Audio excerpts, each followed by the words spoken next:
Valiant effort from Kieran to avoid a life of going through airport security. Our second speaker for the evening is Liberty Sanger. Liberty has been fighting the good fight at Morris Blackburn since 1997, where she is now a principal and director. She is a personal injury law specialist and is joint head of the Work Injuries National Practice Group. Liberty and I have 14 mutual Facebook friends, all of whom members of the ALP, which actually makes her my second best friend on the panel tonight, even though we only met an hour ago.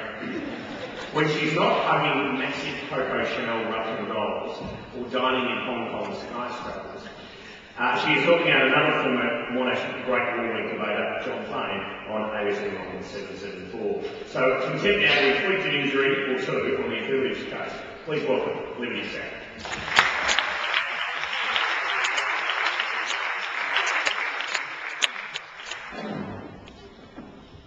Well, we don't have much to be inspired about a Generation Next, do we? Here we have Generation Next announcing the argument that social media is free speech gone mad. I'm very disappointed in you, Damien. You argue that the fact that you might make a mistake, or that you might give away too many details about yourself, or that you might become obsessed about celebrity, is evidence that social media has gone mad. Let me share with you some tweets from earlier this year to demonstrate why you're so wrong. On 19 October 2010, Elizabeth Hurley tweeted,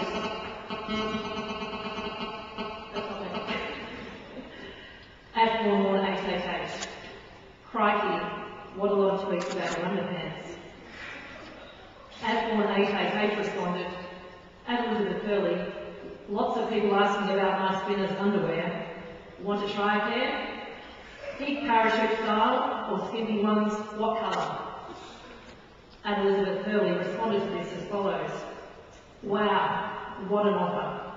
These small and super skimpy please. Fingers crossed there's a green pic of you on, nigger. Now how on earth can you possibly argue, having been faced with that evidence, that social media is free speech gone mad? You might find the speech flirtatious. You might find it highly addictive. You might find it banal. You might find it excruciating. But no matter how you find this speech, it is certainly one thing, free. And free speech simply cannot go mad.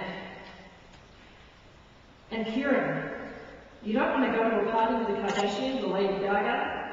Perez Hilton does gossip.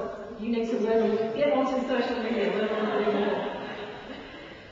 And you say that the purpose of free speech is to inform public debate. And I salute you, I would like very much for that to be the case. But who decides that? So says who? Reason discussion. Socrates would be proud of you. But the truth of the matter is there's a democracy out there and people get to decide what they want to talk about. You're worried about information coming from unreliable sources through social media. Have a look at what the old media stirs up. There's Andrew Walsh, there's Pauline Hanson, and for goodness sakes, there's Who Weekly, there's New Idea, there's Women's Weekly. I think people have become sophisticated enough to know who they can trust and who they can't. Social media is simply the medium by which the speech is communicated. Old media has become concentrated in the hands of a few, and so therefore social media provides a platform for direct, unfiltered speech in real time. My further evidence of this is the Pippa Middleton Arts Appreciation Society Facebook page. If we're not for this page, 220,000 worldwide fans of Pippa's backside would have remained isolated and alone in their isolation. Instead, moments after Pippa exited the Royal Bridal Car, the appreciation page was created and an international movement born. This content-rich page provided a link to another highly accessible website, http://PMAAS, you can figure it out, .spreadshirt.co.uk, where fellow worshippers can purchase t-shirts with such gems printed on them such as Pippa Middleton, fabulous ass. Pippa Middleton, her royal hotness. If only Pippa were a stripper. or I'd like to be in the militant of that. If it were not for Twitter, as Ian Toddy Tickles could not have tweeted, Pippa Middleton, best body at the wedding other than David Beckham. At Ryan Report could not have tweeted, if you are honest and lead a good life and help other people, you might be reincarnated as Pippa Middleton's nylons. And at Susie Bubble could not have tweeted, it has to be said, I am a tad jealous over the pertness of Pip Middleton's arse. My friends, if we ever needed to be reminded of why it is that freedom of speech is an essential tenet of a free and civilised society, surely it is these international outpourings of emotion that make that point. But we do move from the banal to the serious.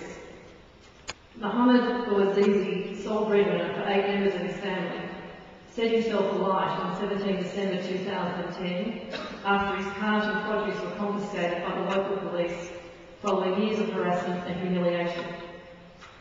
He ran to the governor in the relevant province in Tunisia to complain. The governor would not meet with him. He is quoted as having said, if you don't see me, I will burn myself. When he could not get an audience, he stood in the middle of traffic and shouted, how do you expect me to make a living? He then poured the petrol over himself and set himself alight. His treatment and the desperation showed by his response sparked a wave of protest. Tunisians turned to social media sites such as Facebook and YouTube to receive and convey information regarding the protests. The speakers for the affirmative have confused the medium with the communication itself. It is only a medium, and its strength in this case was its capacity to deliver an unfiltered message, raw in emotion and direct in its language, from the speaker to the receiver. Mohammed Bouazizi died 18 days after he set himself alight. The former president of Tunisia, Abedine Ben Ali, resigned and fled to Saudi Arabia 28 days after Mohammed Bouazizi set himself alight. It brought to an end 23 years of power. We have since seen social media, rather than old media, being relied upon in Egypt and Libya as the citizenry has protested against those authoritarian regimes. Outside the political realm, social media is fast at delivering breaking news. Emergency situations such as plane crashes, the tsunami, recent earthquakes in New Zealand and Japan provided many examples of the world understanding the extent of carnage and damage through these networks. Importantly, these networks have aided in getting help into the disaster sites quickly, in some cases even identifying where victims were who needed to be rescued. It's no surprise that people are turning to social media to receive and convey free speech. Australia's old media has never been more concentrated than it is today. Fairfax and News Limited own more than 90% of the country's newspapers. Radio and TV are similarly concentrated in Australia. Further, the number of newspapers is dwindling, and for those of you who haven't noticed, the sub-editors at The Age are under threat, so there's a rally on that later this week apparently, so join that, is dwindling and political and foreign bureaus emerging. This makes for a powerful few the ability to articulate a view to the many. If it weren't for social media, the dominating influence of the old media would be unchallenged. Social media is democratic. It is inexpensive to access and delivers information in real time. All you need is a mobile phone or access to a library with computers to participate and receive information that's without gatekeepers.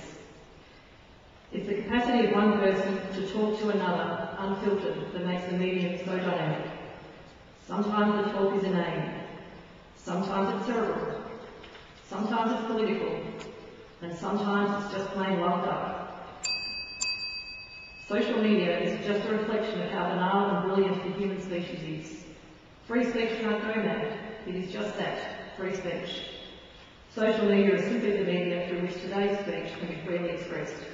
To paraphrase Voltaire, I might not agree with what you tweet, and yes, I am looking at you, Shane Warne, this early, but I will defend to my death your right to tweet it.